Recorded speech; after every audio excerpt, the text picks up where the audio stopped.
ओम brim बृहस्पते नमः। आप सभी का हमारे YouTube चैनल पर हार्दिक स्वागत है। आज आइए सुने बृहस्पतिवार व्रत की पौराणिक कथा। बृहस्पतिवार का व्रत करने, कथा सुनने मात्र से भगवान श्री हरि की अनन्य कृपा होती है। घर में धन समृद्धि एवं माता लक्ष्मी का अस्थायी निवास होता है। तो आइए प्रेम से सुनते हैं बृहस्पतिवार व्रत की पौराणिक कथा। भारतवर्ष में एक प्रतापी और दानी राजा राज्य करता था। वह नित्य गरीबों और ब्राह्मणों की सहायता करता था। ये बात उसकी रानी को अच्छी नहीं लगती थी। वह ना ही गरीबों को दान देती, ना ही भगवान का पूजन करती थी और राजा को भी दान देने से मना किया करती थी। एक दिन राजा शिकार खेलने वन को गए हुए थे, तो रानी महल में अकेली थी। उसी समय बृहस्पति देव साधु वेश में राजा के महल में भिक्षा मांगने के लिए गए और भिक्षा मांगी। रानी ने भिक्षा देने से इनकार किया और कहा, हे साधु महाराज, मैं तो दान पुण्य से तंग आ गई हूँ। मेरे पति सारा धन लुटाते रहते हैं। मेरी इच्छा है कि हमारा धन नष्ट हो जाए, फिर ना रहेगा बांस, ना बजेगी बांसुरी। साधु ने कहा, देवी, तुम तो बड़ी विचित्र हो। धन संतान तो सभी चाहते हैं। पुत्र और लक्ष्मी तो पापी के घर भी होने चाहिए। यदि तुम्हारे पास अधिक धन है तो भूखों को भोजन दो, प्यासों के लिए प्याऊ बनवाओ, मुसाफिरों के लिए धर्मशालाएं खुलवाओ। जो निर्धन अपनी कुंवारी कन्याओं का विवाह नहीं कर सकते, उनका विवाह करा दो। ऐसे और कई काम हैं जिनके करने से तुम्हारा यश लोक परलोक में फैलेगा। परंतु रानी पर उपदेश का कोई प्रभाव न पड़ा। वह बोली, महाराज, आप मुझे न समझाएं। मैं ऐसा धन नहीं चाहती जो हर जगह बांटती फिरूं। साधु ने उत्तर दिया, यदि तुम्हारी ऐसी इच्छा है तो तथास्तु। तुम ऐसा करना कि बृहस्पतिवार को घर लीपकर पीली मिट्टी से अपना सिर धोकर स्नान करना, भट्ठी चढ़ाकर कपड़े धोना। ऐसा करने से आपका सारा धन नष्ट हो जाएगा। इतना कहकर वह साधु महाराज वहां से आलोप हो गए। साधु के अनुसार कई बातों को पूरा करते हुए रानी को केवल 3 बृहस्पतिवार ही बीते थे कि उसकी समस्त धन संपत्ति नष्ट हो गई। भोजन के लिए राजा का परिवार तरसने लगा। तब एक दिन राजा ने रानी से बोला कि हे रानी, तुम यहीं रहो, मैं दूसरे देश को जाता हूँ, क्योंकि यहाँ पर सभी लोग मुझे जानते हैं। इसलिए मैं कोई छोटा कार्य नहीं कर सकता। ऐसा कहकर राजा परदेश चला गया। वहां वह जंगल से लकड़ी काट कर लाता और शहर में बेचता। इस तरह वह अपना जीवन व्यतीत करने लगा। इधर राजा के परदेश जाते ही रानी और दासी दुखी रहने लगी। एक बार जब रानी और दासी को 7 दिन तक बिना भोजन के रहना पड़ा, तो रानी ने अपनी दासी से कहा, हे दासी, पास ही के नगर में मेरी बहन रहती है। वह बड़ी धनवान है। तू उसके पास जा और कुछ ले आ, ताकि थोड़ी बहुत गुजर बसर हो जाए। दासी रानी की बहन के पास गई। उस दिन गुरुवार था और रानी की बहन उस समय बृहस्पतिवार व्रत की कथा सुन रही थी। दासी ने रानी की बहन को अपनी रानी का संदेश दिया, लेकिन रानी की बड़ी बहन ने कोई उत्तर नहीं दिया। जब दासी को रानी की बहन से कोई उत्तर नहीं मिला, तो वह बहुत दुखी हुई और उसे क्रोध भी आया। दासी ने वापस आकर रानी को सारी बात बता दी। सुनकर रानी ने अपने भाग्य को कोसा। उधर रानी की बहन ने सोचा कि मेरी बहन की दासी आई थी, परंतु मैं उससे नहीं बोली, इससे वह बहुत दुखी हुई होगी। कथा सुनकर और पूजन समाप्त करके वह अपनी बहन के घर आई और कहने लगी, हे बहन, मैं बृहस्पतिवार का व्रत कर रही थी। तुम्हारी दासी मेरे घर आई थी, परंतु जब तक कथा होती है तब तक ना तो उठते हैं और ना ही बोलते हैं, इसलिए मैं नहीं बोली। कहो दासी क्यों गई थी? रानी बोली, बहन तुमसे क्या छिपाऊं, हमारे घर में खाने तक को अनाज नहीं था। ऐसा कहते कहते रानी की आंखें भर आईं। उसने दासी समेत पिछले 7 दिनों से भूखे रहने तक की बात अपनी बहन को विस्तार पूर्वक सुना दी। रानी की बहन बोली, देखो बहन, भगवान बृहस्पति देव सबकी मनोकामना को पूर्ण करते हैं। देखो शायद तुम्हारे घर में अनाज रखा हो। पहले तो रानी को विश्वास नहीं हुआ, पर बहन के आग्रह करने पर उसने अपनी दासी को अंदर भेजा तो उसे सचमुच अनाज से भरा एक घड़ा मिल गया। ये देखकर दासी को बड़ी हैरानी हुई। दासी रानी से कहने लगी, हे रानी, जब हमको भोजन नहीं मिलता तो हम व्रत ही तो करते हैं, इसलिए क्यों न इनसे व्रत और कथा की विधि पूछ ली जाए ताकि हम भी व्रत कर सकें। तब रानी ने अपनी बहन से बृहस्पतिवार व्रत के बारे में पूछा। उसकी बहन ने बताया, बृहस्पतिवार के व्रत में चने की दाल और मुनक्का से विष्णु भगवान का केले की जड़ में पूजन करें तथा दीपक जलाएं, व्रत कथा सुने और पीला भोजन ही करें। इससे बृहस्पति देव प्रसन्न होते हैं। व्रत और पूजन विधि बताकर रानी की बहन अपने घर को लौट गई। 7 दिन के बाद जब गुरुवार आया तो रानी और दासी दोनों ने व्रत रखा। घुड़साल में जाकर चना और गुड़ लेकर आईं, फिर उससे केले की जड़ तथा विष्णु भगवान का पूजन किया। अब पीला भोजन कहाँ से आए, इस बात को लेकर दोनों बहुत दुखी थीं। चूंकि उन्होंने व्रत रखा था, इसलिए बृहस्पति देव उनसे प्रसन्न थे। इसलिए वे एक साधारण व्यक्ति का रूप धारण कर 2 थालों में सुंदर पीला भोजन दासी को दे गए। भोजन पाकर दासी प्रसन्न हुई और फिर रानी के साथ मिलकर भोजन ग्रहण किया।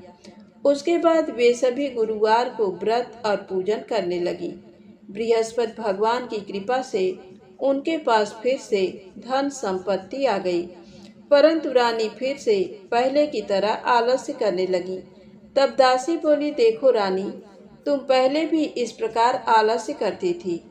तुम्हें धन रखने में कष्ट होता था, इस कारण सभी धन नष्ट हो गया, और अब जब भगवान बृहस्पति की कृपा से धन मिला है तो तुम्हें फिर से आलस्य होता है। रानी को समझाते हुए दासी कहती है कि बड़ी मुसीबतों के बाद हमने ये धन पाया है, इसलिए हमें दान पुण्य करना चाहिए, भूखे मनुष्यों को भोजन कराना चाहिए और धन को शुभ कार्यों में खर्च करना चाहिए, जिससे तुम्हारे कुल का यश बढ़ेगा, स्वर्ग की प्राप्ति होगी और पितृ प्रसन्न होंगे। दासी की बात मानकर रानी अपना धन शुभ कार्यों में खर्च करने लगी। इधर एक दिन राजा दुखी होकर जंगल में एक पेड़ के नीचे आसन जमाकर बैठ गया। वह अपनी दशा को याद करके व्याकुल होने लगा। बृहस्पतिवार का दिन था। एकाएक उसने देखा कि निर्जन वन में एक साधु प्रकट हुए। वह साधु वेश में स्वयं बृहस्पति देवता थे। लकड़हारे के सामने आकर बोले, हे लकड़हारे, इस सुनसान जंगल में तू चिंता मग्न क्यों बैठा है? लकड़हारे ने दोनों हाथ जोड़कर प्रणाम किया और उत्तर दिया, महात्मा जी, आप सब कुछ जानते हैं, मैं क्या कहूँ? ये कहकर रोने लगा और साधु को अपनी आत्मकथा सुनाई। महात्मा जी ने कहा, तुम्हारी स्त्री ने बृहस्पति के दिन बृहस्पति भगवान का निरादर किया है, जिसके कारण रुष्ट होकर उन्होंने तुम्हारी ये दशा कर दी। अब तुम चिंता को दूर करके मेरे कहने पर चलो तो तुम्हारे सब कष्ट दूर हो जाएंगे और भगवान पहले से भी अधिक संपत्ति देंगे। तुम बृहस्पति के दिन कथा किया करो, तो पैसे के चने मुनक्का लाकर उसका प्रसाद बनाओ और शुद्ध जल से लोटे में शक्कर मिलाकर अमृत तैयार करो। कथा के पश्चात अपने सारे परिवार और सुनने वाले प्रेमियों में अमृत व प्रसाद बांटकर आप भी ग्रहण करो। ऐसा करने से भगवान तुम्हारी सभी मनोकामनाएं पूरी करेंगे। साधु के ऐसे वचन सुनकर लकड़हारा बोला, हे प्रभु, मुझे लकड़ी बेचकर इतना पैसा नहीं मिलता जिससे भोजन के उपरांत कुछ बचा सकूं। मैंने रात में अपनी स्त्री को व्याकुल देखा है। मेरे पास कुछ भी नहीं जिससे मैं उसकी खबर मंगा सकूं। साधु ने कहा, हे लकड़हारे, तुम किसी बात की चिंता मत करो। बृहस्पति के दिन तुम रोजाना की तरह लकड़ियां लेकर शहर को जाओ। तुमको रोज से दुगुना धन प्राप्त होगा, जिससे तुम भली भांति भोजन कर लोगे तथा बृहस्पति देव की पूजा का सामान भी आ जाएगा। इतना कहकर साधु अंतर ध्यान हो गए। धीरे धीरे समय व्यतीत होने पर फिर वही बृहस्पतिवार का दिन आया। लकड़हारा जंगल से लकड़ी काटकर किसी शहर में बेचने गया। उसे उस दिन और दिन से अधिक पैसा मिला। राजा ने चना गुड़ आदि लाकर गुरुवार का व्रत किया। उस दिन से उसके सभी क्लेश दूर हुए। परंतु जब दोबारा गुरुवार का दिन आया तो बृहस्पतिवार का व्रत करना भूल गया। इस कारण बृहस्पति भगवान नाराज हो गए।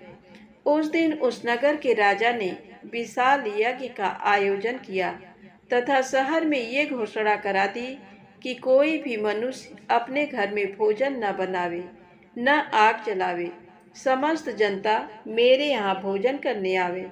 इस आज्ञा को जो न मानेगा उसे फांसी की सजा दी जाएगी। इस तरह की घोषणा संपूर्ण नगर में करवा दी गई।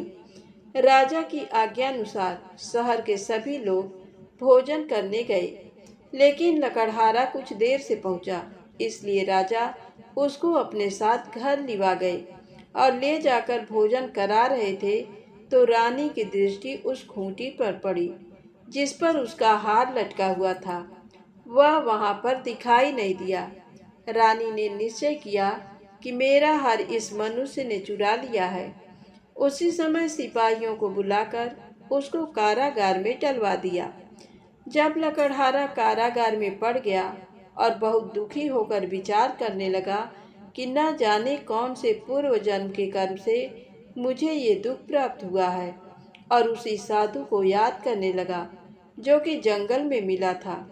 उसी समय तत्काल बृहस्पति देव साधु के रूप में प्रकट हुए और उसकी दशा को देखकर कहने लगे, अरे मूर्ख, तूने बृहस्पति देव की कथा नहीं करी, इस कारण तुझे दुख प्राप्त हुआ है।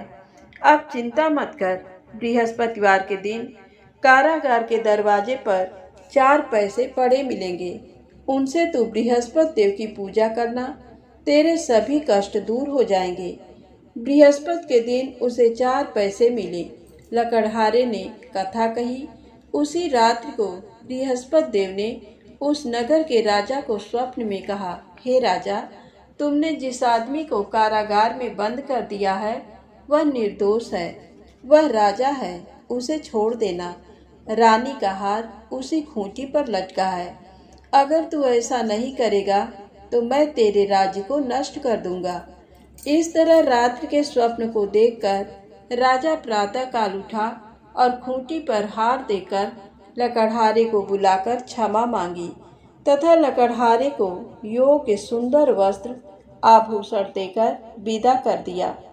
बृहस्पति देव की आज्ञानुसार लकड़हारा अपने नगर को चल दिया। राजा जब अपने नगर के निकट पहुंचा तो उसे बड़ा आश्चर्य हुआ।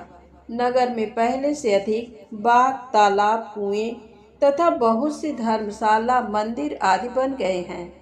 राजा ने पूछा, ये किसका बाग और धर्मशाला है? तब नगर के सब लोग कहने लगे, ये सब रानी और बांदी के हैं। तो राजा को आश्चर्य हुआ और गुस्सा भी आया। जब रानी ने ये खबर सुनी कि राजा आ रहे हैं तो उन्होंने बांदी से कहा कि हे दासी, देख राजा हमको कितनी बुरी हालत में छोड़ गए थे। हमारी ऐसी हालत देखकर वह लौट न जाएं, इसलिए तू दरवाजे पर खड़ी हो जा। आज्ञानुसार दासी दरवाजे पर खड़ी हो गई। राजा आए तो उन्हें अपने साथ लिवा लाई। तब राजा ने क्रोध करके अपनी रानी से पूछा कि ये धन तुम्हें कैसे प्राप्त हुआ है? तब उन्होंने कहा, हमें ये सब धन बृहस्पति देव के इस व्रत के प्रभाव से प्राप्त हुआ है। राजा ने निश्चय किया कि 7 रोज बाद तो सभी बृहस्पति देव का पूजन करते हैं, परंतु मैं प्रतिदिन दिन में 3 बार कहानी तथा रोज व्रत किया करूँगा। अब हर समय राजा के दुपट्टे में चने की दाल बंधी रहती तथा दिन में 3 बार कहानी कहता। एक रोज राजा ने विचार किया कि चलो अपनी बहन के यहाँ हो आवें। इस तरह निश्चय कर राजा घोड़े पर सवार हो अपनी बहन के यहाँ को चलने लगा। मार्ग में उसने देखा कि कुछ आदमी एक मुर्दे को लिए जा रहे हैं। उन्हें रोककर राजा कहने लगा, अरे भाइयों, मेरी बृहस्पति देव की कथा सुन लो। वे बोले, लो, हमारा तो आदमी मर गया है, इसको अपनी कथा की पड़ी है। परंतु कुछ आदमी बोले, अच्छा कहो, हम तुम्हारी कथा भी सुनेंगे। राजा ने दाल निकाली और जब कथा आधी हुई थी कि मुर्दा हिलने लग गया, और जब कथा समाप्त हो गई तो राम राम करके मनुष्य उठकर खड़ा हो गया। आगे मार्ग में उसे एक किसान खेत में हल चलाता मिला। राजा ने उसे देख और उससे बोले, अरे भैया, तुम मेरी बृहस्पतिवार की कथा सुन लो। किसान बोला, जब तक मैं तेरी कथा सुनूंगा तब तक 4 हरैया जोत लूंगा। जा अपनी कथा किसी और को सुनाना। इस तरह राजा आगे चलने लगा। राजा के हटते ही बैल पछाड़ खाकर गिर गए तथा किसान के पेट में बड़ी जोर का दर्द होने लगा। उस समय उसकी माँ रोटी लेकर आई। उसने जब ये देखा तो अपने पुत्र से सब हाल पूछा और बेटे ने सभी हाल कह दिया। तो बुढ़िया दौड़ी दौड़ी उस घुड़सवार के पास गई और उससे बोली कि मैं तेरी कथा सुनूंगी, तू अपनी कथा मेरे खेत पर चलकर ही कहना। राजा ने बुढ़िया के खेत पर जाकर कथा कही, जिसके सुनते ही वह बैल उठ खड़े हुए तथा किसान के पेट का दर्द भी बंद हो गया। राजा अपनी बहन के घर पहुंचा। बहन ने भाई की खूब मेहमानी की। दूसरे रोज प्रातःकाल राजा जगा तो वह देखने लगा कि सब लोग भोजन कर रहे हैं। राजा ने अपनी बहन से कहा, ऐसा कोई मनुष्य है जिसने भोजन नहीं किया हो, मेरी बृहस्पतिवार की कथा सुन ले। बहन बोली, हे भैया, ये देश ऐसा ही है कि पहले यहाँ लोग भोजन करते हैं, बाद में अन्य काम करते हैं। अगर कोई पड़ोस में हो तो देखाऊं। वह ऐसा कहकर देखने चली गई, परंतु उसे कोई ऐसा व्यक्ति नहीं मिला जिसने भोजन न किया हो। अंत में वह एक कुम्हार के घर गई, जिसका लड़का बीमार था। उसे मालूम हुआ कि उनके यहाँ 3 रोज से किसी ने भोजन नहीं किया है। रानी ने अपने भाई की कथा सुनने के लिए कुम्हार से कहा तो वह तैयार हो गया। राजा ने जाकर बृहस्पतिवार की कथा कही, जिसको सुनकर उसका लड़का ठीक हो गया। अब तो राजा रानी की प्रशंसा होने लगी। एक रोज राजा ने अपनी बहन से कहा कि हे बहन, हम अपने घर को जाएंगे, तुम भी तैयार हो जाओ। राजा की बहन ने अपनी सास से कहा। सास ने कहा, हाँ चली जा, परंतु अपने लड़कों को मत ले जाना, क्योंकि तेरे भाई की कोई औलाद नहीं है। बहन ने अपने भैया से कहा, हे भैया, मैं तो चलूंगी, पर कोई बालक नहीं जाएगा। राजा बोला, जब कोई बालक नहीं चलेगा तब तुम ही क्या करोगी। बड़े दुखी मन से राजा अपने नगर को लौट आया।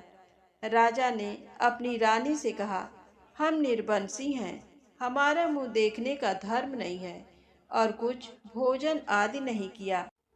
रानी बोली, हे प्रभु, बृहस्पति देव ने हमें सब कुछ दिया है, वह हमें औलाद अवश्य देंगे।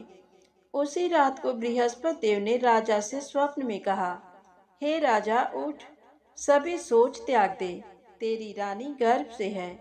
राजा को ये बात सुनकर बड़ी खुशी हुई। 9वें महीने में उसके गर्भ से एक सुंदर पुत्र पैदा हुआ। तब राजा बोला, हे रानी, स्त्री बिना भोजन के रह सकती हैं, पर बिना कहे नहीं रह सकती। जब मेरी बहन आवे तुम उससे कुछ कहना मत। रानी ने सुनकर हाँ कर दिया।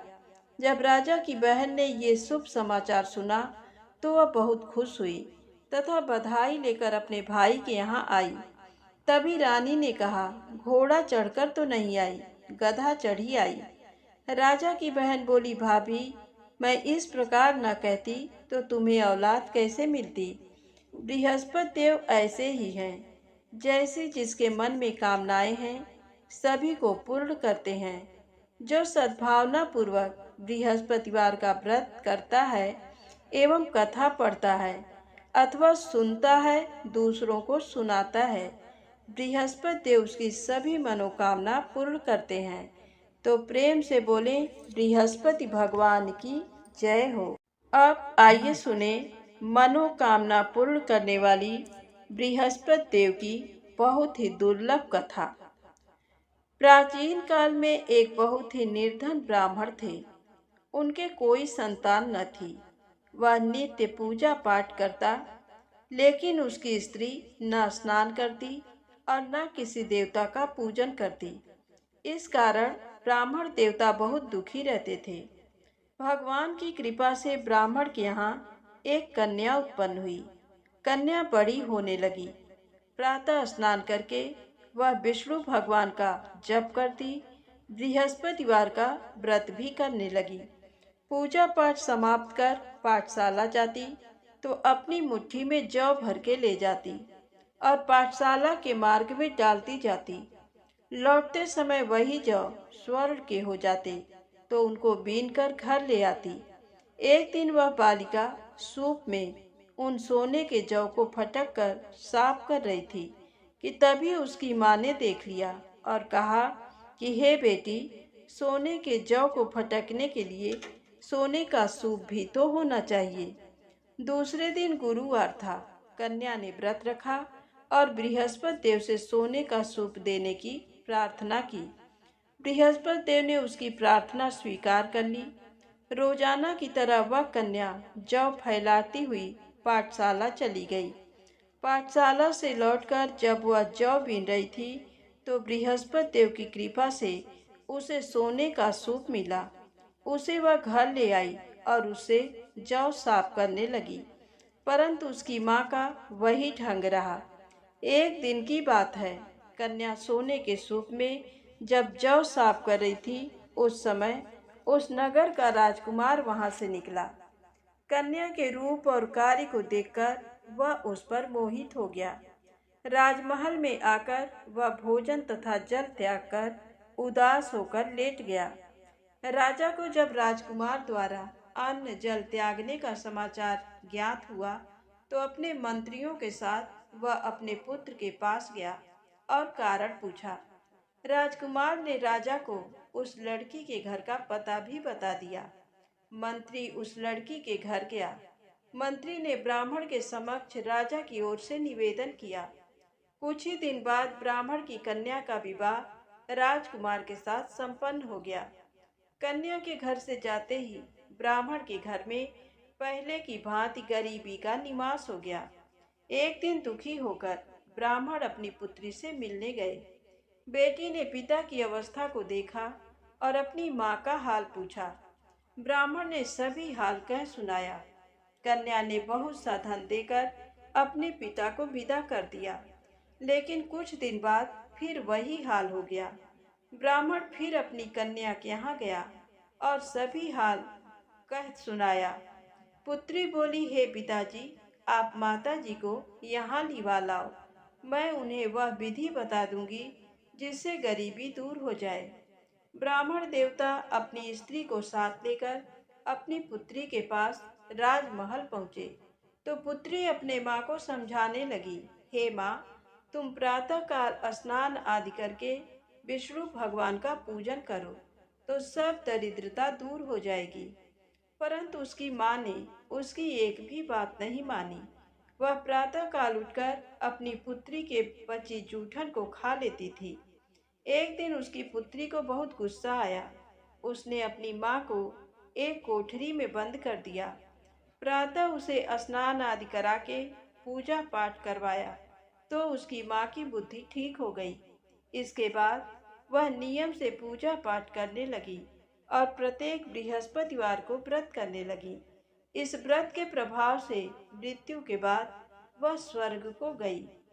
वह ब्राह्मण सुख पूर्वक इस लोक का सुख भोग कर स्वर्ग को प्राप्त हुआ। तो प्रेम से बोले, बृहस्पति भगवान की जय हो, विष्णु भगवान की जय हो, माता लक्ष्मी की जय हो। यदि आपको कथा अच्छी लगी हो तो प्लीज़ लाइक अवश्य करें, चैनल को सब्सक्राइब करें, शेयर करें। जय माता दी, जय भोलेनाथ।